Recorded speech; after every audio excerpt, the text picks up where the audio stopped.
जगन्नाथपुरीत रथयात्रेच्या प्रस्थानाआधी रथ सोन्याच्या झाडूने स्वच्छ केला जातो. ज्या व्यक्तीच्या हातून झाडू फिरवला जातो ती व्यक्तीही विशेष असते. कोण असते ती व्यक्ती? या रथयात्रेचे वैशिष्ट्य असलेले रथ बनवण्याची प्रक्रिया नेमकी कशी असते?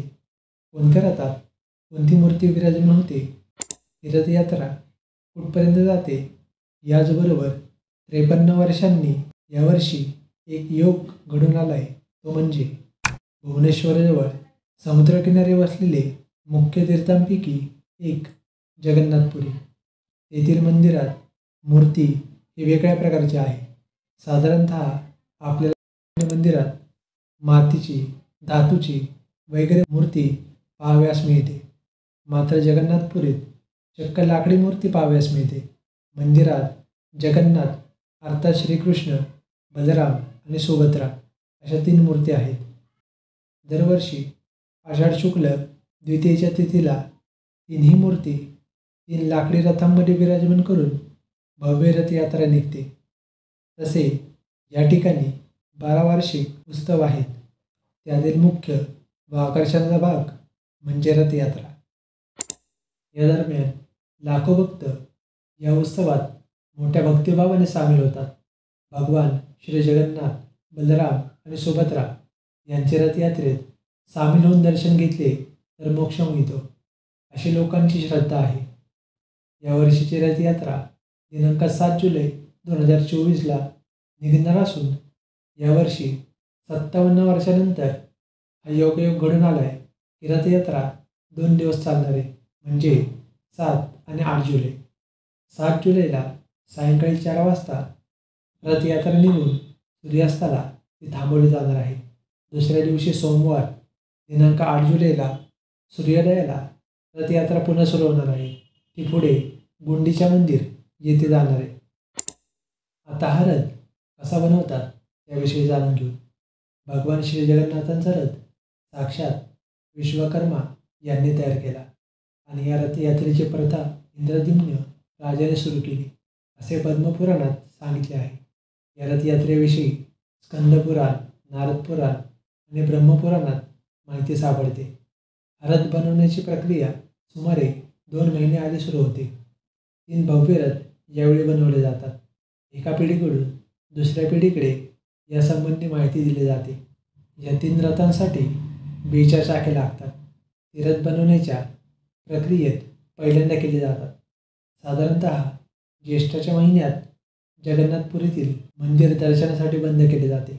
या दरम्यान 8, 12 किंवा 19 वर्षांनंतर येथील मूर्ती बदलल्या जातात. आता याविषयी अनेक गोष्टी आपल्याला सोशल मीडियाद्वारे कळल्या असतील. यासंबंधी एक कथा देखील आहे, त्याविषयी पुढे कधीतरी माहिती घेऊ. आता रथयात्रा अगदी जवळ येऊन ठेवलेली असते. रथाला रंगरंगोटी आणि साथीला पाऊस अशा स्थितीत रथाचे अश्व बनवून त्यांना रंग देऊन रथाचे काम केले जाते. हे 3 रथ मंदिराच्या सिंहद्वाराजवळ आणले जातात. पूर्वसंध्येला भगवान श्री जगन्नाथांना भोग लावला जातो. अखेर तो दिवस येतो. प्राचीन काळापासून जी परंपरा सुरू आहे त्यामध्ये सामील होण्याचे भाग्य समजून अनेक भक्त लोक उपस्थित असतात. हे 3 रथ मंदिराच्या ठिकाणी असतात तेव्हा जगन्नाथांच्या बाजूला देवी सुभद्रेचा रथ आणि त्या बाजूला बलराम असे 3 रथ सज्ज असतात. सुभद्रा ज्या रथामध्ये विराजमान होतात त्या रथाचे नाव दर्पदलन असे आहे. बलरामांच्या रथाचे नाव तालध्वज तर जगन्नाथजींच्या रथाचे नाव नंदीघोष असे आहे. सुभद्रा आणि बलरामांच्या मूर्ती मंदिरातून निघून रथात विराजमान होतात. आता भक्तांचा उत्सव शिगेला पोचलेला असतो ते आपल्या प्रिय देवतांना बघण्यासाठी. मग श्री जगन्नाथ यांची मूर्ती मंदिराबाहेर आणली जाते आणि रथात विराजमान केली जाते. रथ निघण्यापूर्वी एक विधी केला जातो, तो येथील राजांच्या हातून. गजपती महाराज हे रथावर आल्यावर त्यांच्याकडे सोन्याचा झाडू दिला जातो व ते स्वतः रथ सोन्याच्या झाडूने स्वच्छ साफ करतात. यावेळी पुरीचे गोवर्धन मठाचे शंकराचार्य येथे येतात व रथाचे निरीक्षण करतात. त्याचवेळी श्री जगन्नाथांचे दर्शन घेतात. गजपती महाराज शाही पद्धतीने पुढे पालखी समेत जातात. हा पारंपरिक सोहळा झाल्यावर त्या रथांना अश्व जोडले जातात व 4 जाड दोऱ्या बांधल्या जातात. आरंभी बलरामांचा रथ असतो, लाल आणि हिरव्या रंगाचा. त्यानंतर मध्यभागी देवी सुभद्रेचा रथ काळा किंवा निळ्या रंगाचा असतो व शेवटी श्री भगवान जगन्नाथ अर्थात श्रीकृष्णांचा रथ लाल आणि पिवळ्या रंगाचा असतो.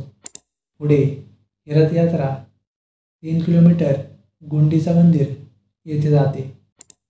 यावर्षी रथ उत्सव उशिरा निघाल्याने सूर्यास्ताला थांबून दुसऱ्या दिवशी मंदिराकडे निघेल.